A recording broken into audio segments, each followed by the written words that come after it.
s'interroge 24 heures après l'explosion rue Saint-Jacques à Paris sur ce qui aurait pu se passer. On ne connaît pas l'origine de l'explosion, mais on s'intéresse à ce qui s'est passé rue de Trévise, aux problèmes de gaz, de canalisation. Et vous disiez tout à l'heure que, par exemple, GRDF détecte les fuites. Ils sont chargés de détecter les fuites, mais lorsqu'ils détectent les fuites, que se passe-t-il après ? Normalement, il y a une intervention immédiate parce que c'est dangereux. Enfin, ça dépend du seuil de fuite, hein, mais ils ont des capteurs extrêmement précis.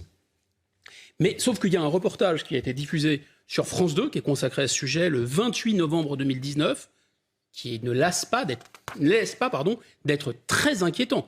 On y voit des gens avec des capteurs dans la ville de Saint-Denis et on est à un seuil explosif, c'est-à-dire qu'on est à 9% de gaz. Et là, ils téléphonent devant les caméras, ils téléphonent à GRDF en disant « mais il y a une fuite ».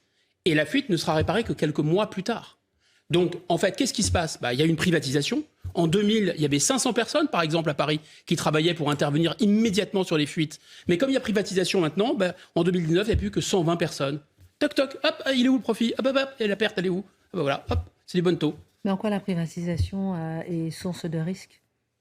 Alors d'abord, quand vous avez un système de réseau, c'est un réseau ferré par exemple en Grande-Bretagne et que vous privatisez, quand il y a un réseau, que c'est sécurisé, qu'il y a une personne qui est responsable, les responsabilités sont très claires, il y a une chaîne hiérarchique de commandement et c'est très facile. Quand vous privatisez, il y a de multiples opérateurs, ça devient extrêmement complexe, ça dilue la responsabilité et ça accélère les accidents. La privatisation du rail en Angleterre, par exemple, multiplication des accidents, le prix a fait x4, x5, enfin, c'est du grand n'importe quoi, c'est du communisme à l'envers, c'est du fanatisme.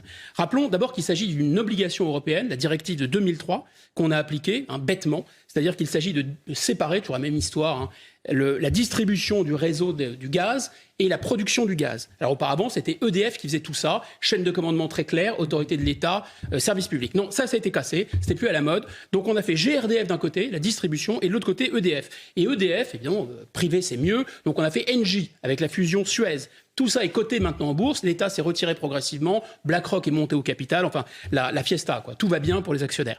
Le résultat, c'est quoi ? Eh bien, c'est qu'en fait, on a une multiplication des acteurs, donc dilution de la responsabilité.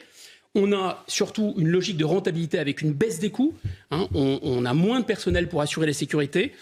Et évidemment, ce n'est pas perdu pour tout le monde. Là, les profits, surtout avec la guerre en Ukraine, explosent littéralement. Et puis surtout, c'est une hérésie économique totale, parce que ces privatisations, quand il y a un réseau, et notamment un réseau énergétique, vous n'avez pas une goutte d'énergie de plus sur le réseau. Donc c'est juste de la bêtise, de la maladie mentale et de l'idéologie à l'état pur. Voilà, c'est bête, ça ne sert à rien, c'est dangereux, ça coûte cher, c'est l'Europe. Et c'est Guillaume Bigot.